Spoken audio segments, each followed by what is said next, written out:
Imaginez que vous meniez votre vie quotidienne tout à fait normalement. Vous téléphonez, vous vous rasez, vous ouvrez une boîte de conserve ou vous prenez quelque chose dans le réfrigérateur. Tout cela semble aller de soi. Pourtant, que se passerait-il si l'on mettait soudainement ces objets entre les mains d'un enfant d'aujourd'hui et qu'il n'ait absolument aucune idée de leur utilité? Les années 1940 n'étaient pas une époque d'abondance, mais une époque de pragmatisme, de simplicité et d'ingéniosité.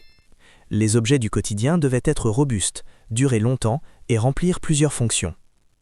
Ce sont précisément ces objets qui accompagnaient quotidiennement des millions de personnes dans leur vie, en Europe comme ailleurs. Aujourd'hui, beaucoup de ces objets ont disparu ou ont été remplacés par la technologie moderne. Pourtant, leurs traces sont partout, dans nos foyers, dans nos habitudes et parfois même dans nos souvenirs. Dans cette vidéo, nous remontons le temps vers une époque où le quotidien était plus lent, plus tangible et étonnamment humain. Voici 10 objets du quotidien des années 1940 que nous utilisions tous les jours autrefois et que les enfants d'aujourd'hui ne reconnaîtraient presque plus. Téléphone en bakélite à cadran rotatif. Dans les années 1940, le téléphone en bakélite était plus qu'un simple moyen de communication. C'était un élément central du foyer. Lourd, froid et presque indestructible, il reposait sur une petite table dans le couloir ou le salon. Chaque appel commençait par de la patience. On glissait le doigt dans le cadran, on le tournait jusqu'à la butée et on attendait qu'il revienne lentement. Chaque chiffre avait son propre rythme, son propre son. Ce téléphone imposait le calme. Personne ne pouvait composer un numéro à la hâte. Personne ne pouvait téléphoner tout en marchant ou en faisant autre chose. Les conversations étaient délibérées, souvent courtes, mais pleines de sens. Pour les enfants d'aujourd'hui, qui grandissent avec des écrans tactiles, cet appareil ressemble à une énigme venue d'un autre monde. Et pourtant, c'est précisément ce téléphone qui a jeté les bases de tout ce que nous connaissons aujourd'hui, comme la communication moderne. Bouteille de lait en verre du laitier. Tôt le matin, avant même que les rues ne s'éveillent vraiment, on entendait le léger tintement des bouteilles en verre.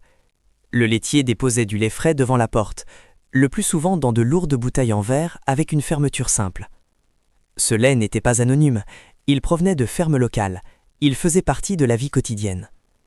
Les bouteilles n'étaient pas jetées, mais rendues, nettoyées et réutilisées. C'était un cycle silencieux, bien avant que l'on ne parle de durabilité.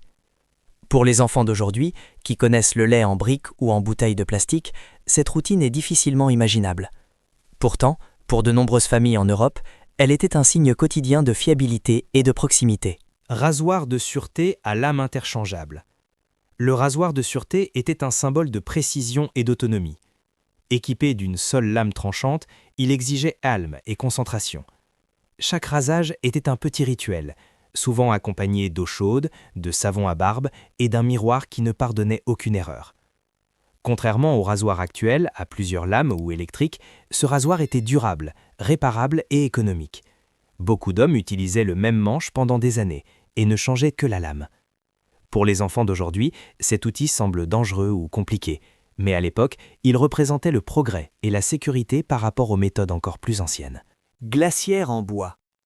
Avant que les réfrigérateurs électriques ne deviennent la norme, on trouvait dans de nombreuses cuisines de lourdes glacières en bois. Elles étaient dotées de parois isolées et gardaient les aliments au frais grâce à de gros blocs de glace. Le livreur de glace passait régulièrement, apportait de la glace fraîche et veillait à ce que la viande, le lait et le beurre ne se gâtent pas. Ces boîtes demandaient de l'attention. Il fallait évacuer l'eau de fonte et remplacer régulièrement la glace. Mais elles forçaient aussi les familles à gérer les aliments de manière plus consciente. Pour les enfants d'aujourd'hui, l'idée de se faire livrer du froid, plutôt que de le produire simplement en appuyant sur un bouton, est difficilement compréhensible. Néanmoins, les glacières étaient les ancêtres directs de nos réfrigérateurs modernes. 5. Balai mécanique sans électricité. Le balai mécanique était un héros silencieux du quotidien. Sans câble, sans moteur et sans bruit, il glissait sur les tapis et les sols, ramassant miettes, poussière et saleté. Dans les hôtels, les cinémas et les salons, il était particulièrement apprécié car il ne dérangeait personne. Cet appareil mécanique montrait que la propreté ne nécessitait pas forcément d'électricité. Aujourd'hui encore, les balais mécaniques semblent presque intemporels. Mais pour les enfants qui ne connaissent que les aspirateurs bruyants ou les robots aspirateurs, cet outil est un curieux vestige. Pourtant, il représente une époque où les solutions simples étaient souvent les plus efficaces. Batteur à œufs à manivelle. Dans les années 1940, le batteur à œufs à manivelle était une petite révolution en cuisine. Avec ses engrenages et ses 2 fouets rotatifs, il transformait le mélange laborieux en un mouvement régulier, presque méditatif. On préparait ainsi beaucoup plus rapidement les gâteaux, les crêpes et la crème. L'électricité n'était pas encore partout une évidence, et c'est précisément pour cela que cet outil était si populaire. Il était fiable, durable et indépendant du courant. Pour les enfants d'aujourd'hui, tourner la manivelle semble fatigant et inutile, mais à l'époque, cela signifiait un soulagement et un progrès dans le ménage. Seau à charbon pour le poêle. Dans de nombreux foyers européens des années 1940, la chaleur n'était pas un acquis. Le seau à charbon se trouvait généralement près du poêle, lourd, en métal, souvent noir de poussière. Il était rempli de charbon, le combustible qui rendait la maison habitable en hiver. Chaque pelletée de charbon signifiait du travail. Chaque trace sur le sol racontait l'effort quotidien. Chauffer était un acte conscient. On savait exactement quelle quantité de chaleur on pouvait s'offrir, et on économisait là où c'était nécessaire. Pour les enfants d'aujourd'hui, qui n'ont qu'à tourner un thermostat, cette forme de chauffage semble étrangère et pénible. Mais à l'époque, le seau à charbon était un symbole de soin, de responsabilité et de la lutte quotidienne pour le confort. Church Key. Ouvre-boîte pour boissons. Avant que les canettes ne soient équipées de languettes, il fallait un outil séparé pour les ouvrir. Le Church Key était petit, plat et se trouvait dans chaque tiroir de cuisine ou poche de pantalon. Avec son côté pointu, on perçait 2 trous dans la canette, l'un pour boire, l'autre pour l'appel d'air. L'ouverture d'une limonade ou d'une bière n'était pas un geste anodin, mais un petit acte d'habileté. Pour les enfants d'aujourd'hui, il semble absurde d'avoir besoin d'un outil supplémentaire pour ouvrir une boisson. Pourtant, cet ouvre-boîte tout simple représente une époque où même les gestes quotidiens exigeaient plus d'attention. 9. Stylo-plume comme stylo de tous les jours. Dans les années 1940, le stylo-plume n'était pas un luxe, mais un outil d'écriture quotidien. Les élèves, les employés et les hommes d'affaires l'utilisaient tous les jours. La plume glissait doucement sur le papier, et chaque écriture portait une touche personnelle. Il fallait recharger l'encre, entretenir la plume, et c'est précisément cela qui ralentissait l'acte d'écrire. Les lettres, les notes et les documents étaient créés avec réflexion. Les mots avaient du poids, car ils ne pouvaient pas être simplement effacés ou réécrits.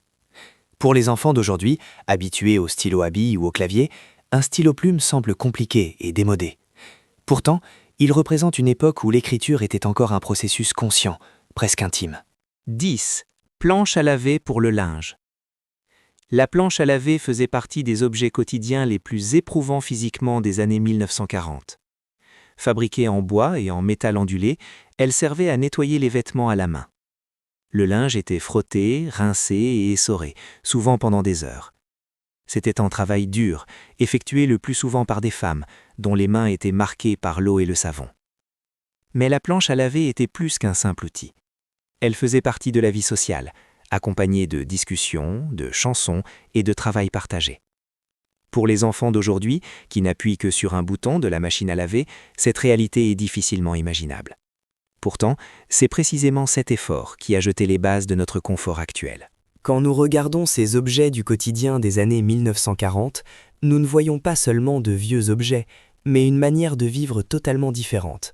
C'était une époque où les choses étaient réparées au lieu d'être remplacées, où l'on savait d'où venait réellement la chaleur, la nourriture et le confort. Chaque objet avait son poids, au sens propre comme au sens figuré, et chaque geste faisait partie d'un quotidien conscient. Pour les enfants d'aujourd'hui, ces choses semblent étranges, laborieuses ou même inutilement compliquées. Pourtant, c'est précisément là que réside leur importance.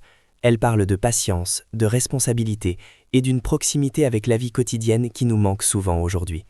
Rien ne se passait automatiquement, rien en appuyant sur un bouton.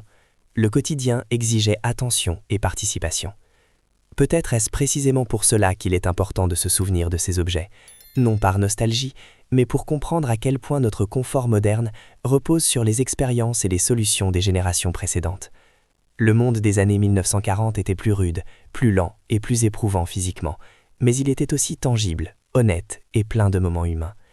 Et quand nous ouvrons un réfrigérateur aujourd'hui, que nous utilisons un rasoir ou que nous ouvrons simplement une boisson, nous portons inconsciemment un petit morceau de ce passé avec nous. Ces objets ont peut-être disparu, mais leur histoire perdure, dans notre quotidien, dans nos habitudes et dans ce que nous considérons aujourd'hui comme allant de soi.